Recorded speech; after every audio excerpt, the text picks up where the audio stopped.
Good morning, everyone. It's Eric with His&Hers HHQ. Boy, it's certainly been a minute, hasn't it? So obviously we've had a lot going on. If you caught my short, probably the last video I posted about a week ago, I guess now. Of course, we dealt with a tornado.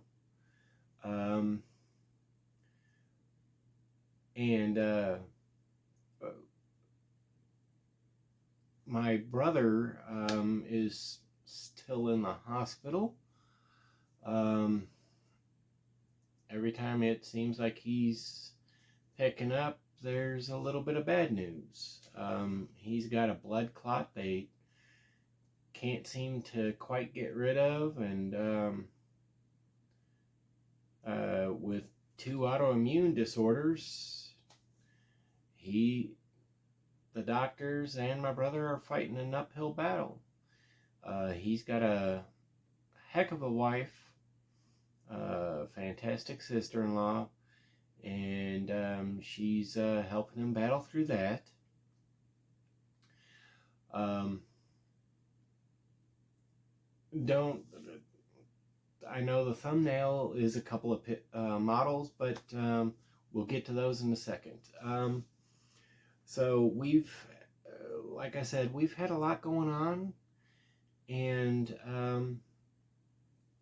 my wife and I will be celebrating 30 years, May 6th, 30 years of marriage. And, and I say celebrating because it may just be dinner. A lot of things, of course, have happened, and there's been no real planning for it. We were planning on actually renewing our vows, but that planning went by the wayside. So we may we probably be looking at August. Of course, I love her reasoning. She's like, well, look at it this way. We'll be able to celebrate 2 anniversaries a year. So we're looking at maybe August. We just have to find an ordained minister. I would, if a certain individual I know's retired chaplain happens to be traveling through Missouri in August, hit me up if you happen to catch this, and if you're still ordained, maybe we can work something out. Yeah, so we've just had quite a bit going on. We have a video coming out within the next week. We'll have a video coming out. I did a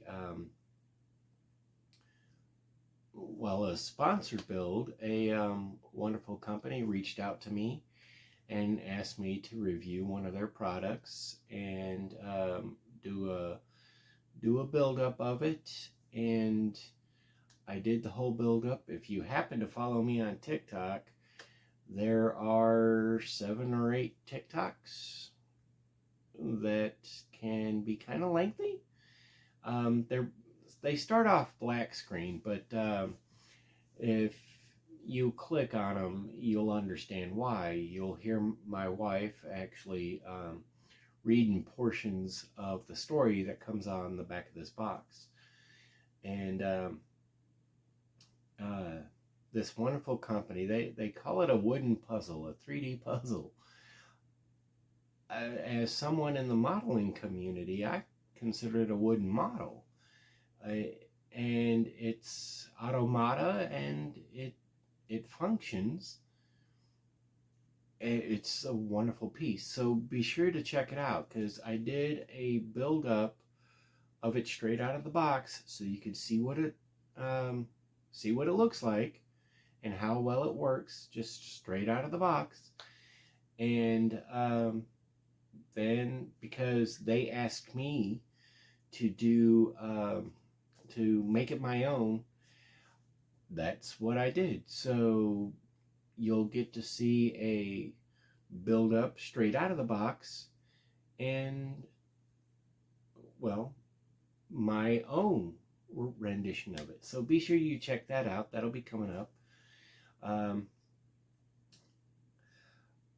I was talking it over with my kids earlier, my two youngest, because of course they are the His&Hers HHQ managers. Well, okay, assistant managers. My wife is the manager. I'm just the guy that builds the models.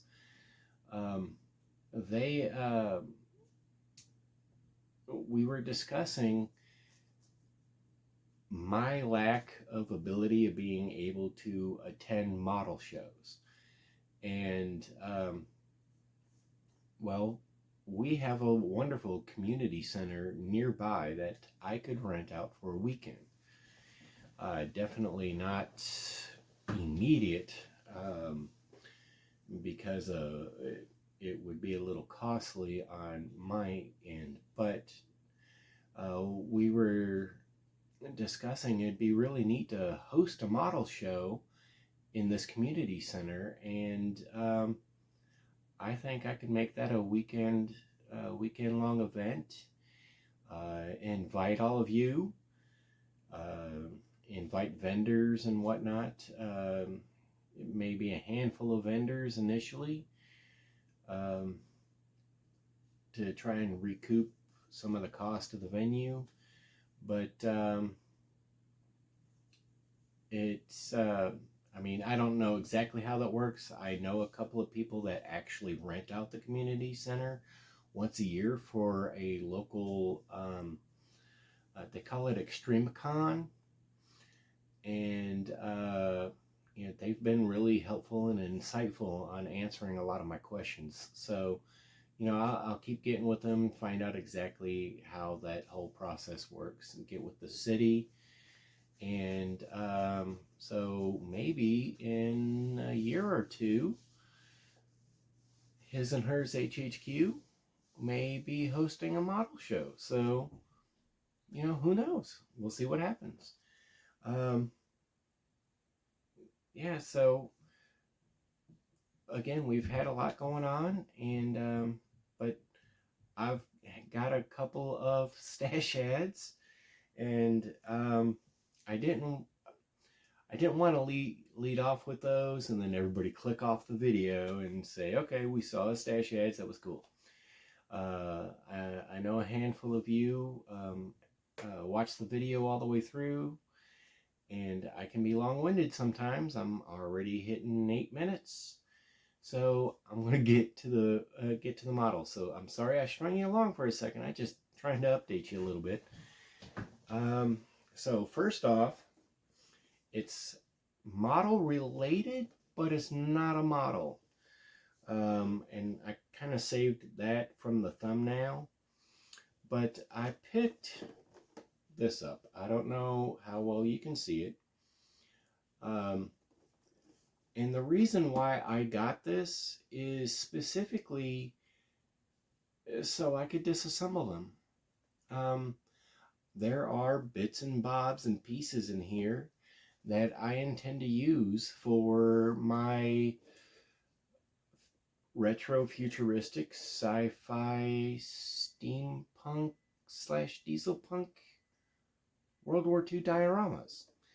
So I want to be able to use some of the bits out of this, and you never know, I might be able to use some of the other bits in kind of a futuristic automotive build, something. I don't know. But that's the only reason why I bought this. And yeah, I bought it a few weeks back.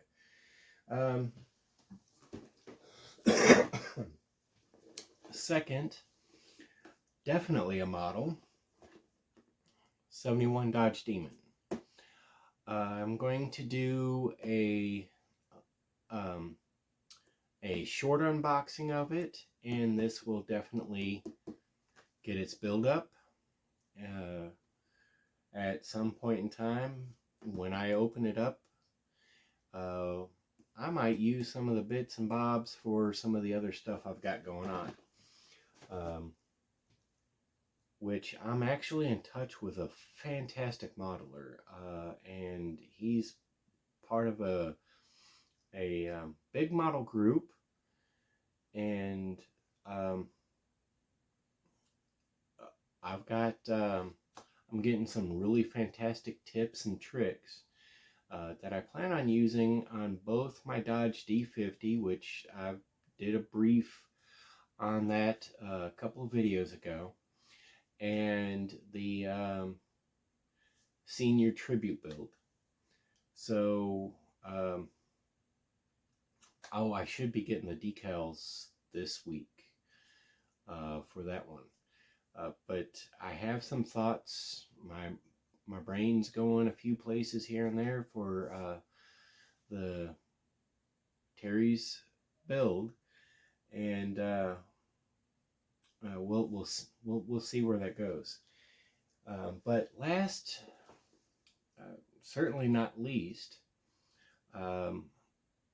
there are a few people in this in my community, even some I've known for 25 years, that 25, 30 years, that have been relegated to acquaintance level. But I've got a handful of people in this area that I talk to that I consider friends. And there's one in particular, real special friend. And with this kit, well, I like the idea of the 63 Ford matching up with the 53 Ford, and maybe doing dueling service trucks or something. But with this kit and the 72 Chevy Fleetside Coca-Cola truck I have, I can finally get to work on the homage build for my mother. It was a kit my mother had built. Now, I've looked it up, and I'm pretty sure it was the AMT 69 Chevy Fleetside with this camper. So I know AMT did this, but they also did the exact same camper with that Chevy. And well, with this top, I can now get to work on that 72. I've done a little bit of extra research on that. There's not much in the way of changes in body styles between 69 and 72. Not much at all. The biggest difference, much like Ford, was the change in grills. So I know some of you out there do 3D printing, so perhaps you could send me an email and tell me you can print a 69 Chevy grill for that Fleetside. If you happen to have that Coca-Cola kit, you know what I'm talking about. But anyway, yeah, with that top and with the 72 Coca-Cola that I've got, I can finally get started at some point in doing the homage to my mother, the kit she built. It'll be going a lot off of memory, which we all know my memory sucks. Yeah, so I'm going to take my skills today and try to recreate what I remember of it. I know it was a purple truck. So I'm going to try and go from there and try to do, I know my mom did some cloth work and made a bed inside the bed, and actually sewed a couple of little 1/25th scale pillows. So I'm going to do my best to kind of recreate that truck. So yeah, with that kit, and I'm complete to go forward on both creating uh, a model my mom built, and with the 2 Fords I have, I can when I get to it, get started on my dad's truck, the actual truck he had, a 71 F250. He said it was a custom, and the custom meant it had no chrome, or very little chrome, no trim work. And what I can remember of it from my childhood, well, like that little raised bump section along the upper portion of the body, in a lot of the, in a lot of these trucks, it's a chrome strip, but his wasn't chrome. It was just the bare metal. But I do remember like the kick plate or whatever it was along the bottom, vaguely. And yeah, so I'm going to attempt to recreate my dad's truck, actual truck. And that's the one I'm going to have to scratch build the camper for, because it's an actual camper, like slide in the bed camper. But it was one of those ones that actually fit inside the bed. And because there was a boo-boo at some point in time, I don't recall what happened, the tailgate got warped just right. And with a post or something that had dinged just the top of the tailgate, whenever the camper was in the truck bed, my dad was able to shut the tailgate. And that little warpage, that little bend in the tailgate, especially right where that pole or whatever it was hit, it accommodated the doorknob. So we'll see how much of all of that I can recreate. But yeah, so that's an update, and I'm 18 minutes in, and I apologize. I'm Eric with His and Hers HHQ. If you haven't yet, head on over to Facebook and follow us at His and Hers Hobby Headquarters. Take a moment, like, subscribe, share the content, share the love with scale model building. It truly is a medium limited only by your imagination. You build for you. And as always, take a moment, comment below. We all appreciate the support on all the comments. I know I do. I very much really do appreciate it. I may not always get to see them initially or right off the bat, but I really do appreciate it. I know we all do. And yeah, I appreciate everybody sticking around to the end of the video. I'm Eric. Have a good day.